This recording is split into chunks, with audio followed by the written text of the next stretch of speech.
Hello, everybody, and welcome to my Virtues Pick.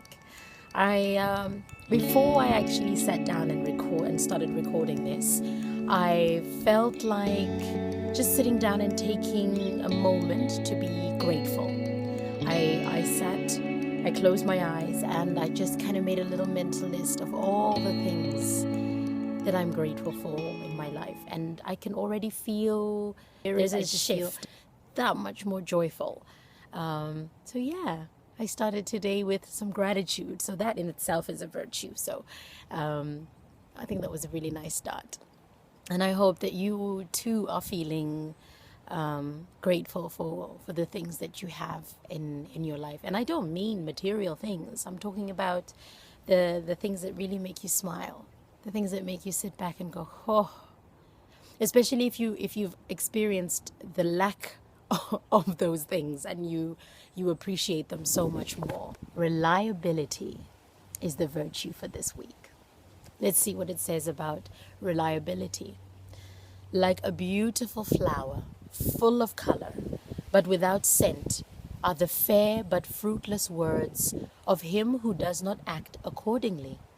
Like a beautiful flower full of color and full of scent are the pure and fruitful words of one who acts accordingly. Do you want to be a flower with scent or without scent? That is the reading from the Dharmapada. Let's read more about what it means to be reliable. Reliability means that others can depend on you. It is doing something that you have agreed to do in a predictable way without forgetting or having to be reminded. You really care about doing what you said you would do. When you are practicing reliability, others can count on you to do your very best to keep your commitments. How do we practice reliability this week? I make promises I can keep. Let's think about that for a moment. I make promises I can keep. So this is also about not making promises that we can't keep. Sometimes we just know, we know when we can't keep something, when something is just not possible or just too big for that particular time. There's no need.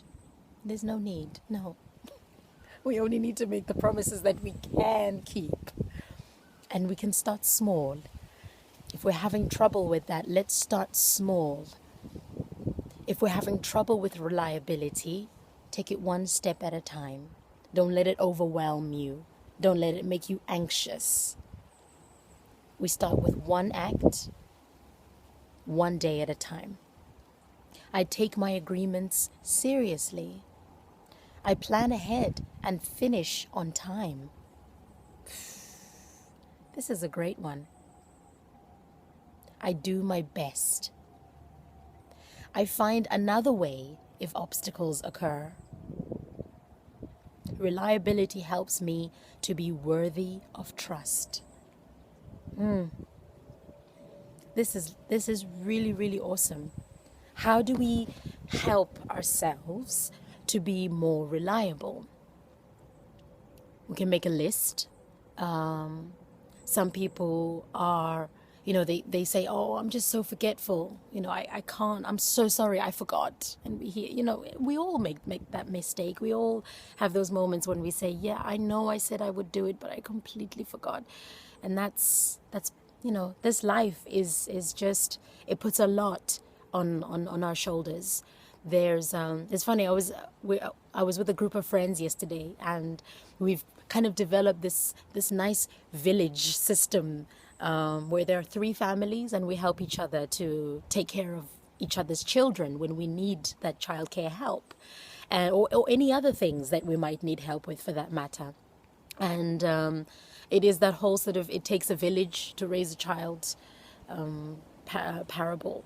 And this world does not allow that anymore. There's so much responsibility on one person's shoulders or on a couple's shoulders, and we don't have that support network anymore. So often we do forget things and we do feel overwhelmed.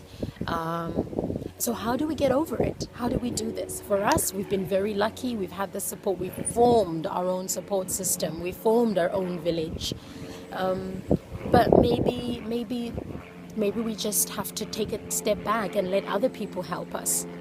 Maybe we need to just take a step back and write lists. Something as simple as writing a daily list of things to do and not putting too much on that list.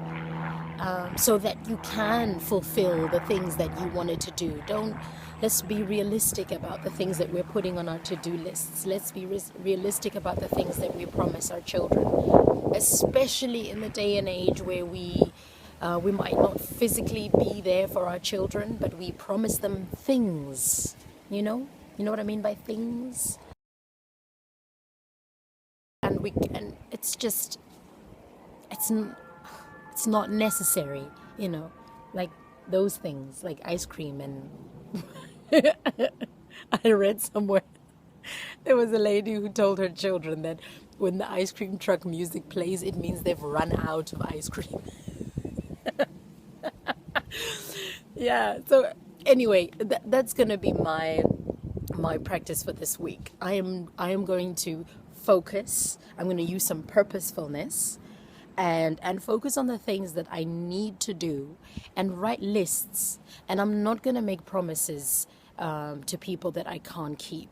I'm going to learn to be more assertive. Oof, here we go. There's another virtue popping up. I'm going to be more assertive and not say yes to everything, because then I'm spreading myself too thinly and I'm less likely to be reliable. So I'm just going to take on a little bit. I'm going to take a moment when if anybody asks me for anything, I'm going to take a moment and think about it. And perhaps the line I'm going to use is, let me get back to you.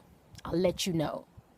And just have a look at your calendar, have a look at your to-do list and see, can you realistically do A, B, and C and add the request that you've just been given.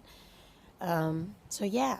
Let's be realistic, let's be gentle with ourselves, and then we will work on that reliability. If reliability happens to be a strength of yours, well, good on you.